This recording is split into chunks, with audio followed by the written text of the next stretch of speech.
इस्लाम फरमाते ने अबू हुरैरा तू कुरान पढ़दा पढ़ांदा मर गया ना, बिला नागा तेरी कबर ते 70,000 फरिश्ता तेरी बख्शिश की दुआ करेगा। यानी कुरान दा पढ़ना पढ़ाना इतना उच्चा और सुच्चा अमल है। ते अल्लाह पाक ने अपने महबूब वल नाजल की कीता है, व इज़ा क़ील लहुम तालौ, है मेरे महबूब कह दियो तालौ आ जाओ, इला मा अनज़ल अल्लाह, जो अल्लाह ने नाजल कीता है, व इलर रसूल, अपने रसूल दी तरफ। वो नाजल की कीता है अपना कुरान है और पैगंबर दा सच्चा फरमान है। कुरान कोई मामूली किताब नहीं।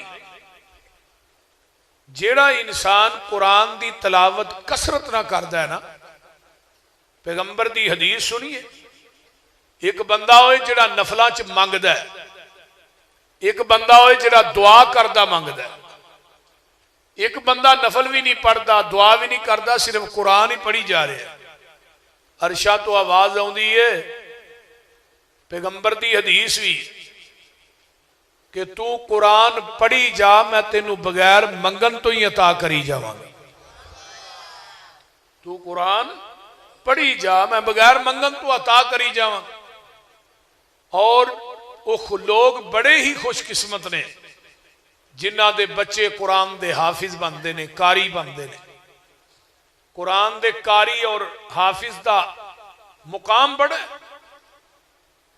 अमूमन ये तो सुनने कि कुरान जिहड़ा कुरान दा कारी उहदे माँ बाप नूं क़यामत दे दिन एक सोने का ताज पहनाया जाएगा, जिहदी आसमाने दुनिया के सूरज नालों 70 गुना रोशनी ज्यादा होएगी।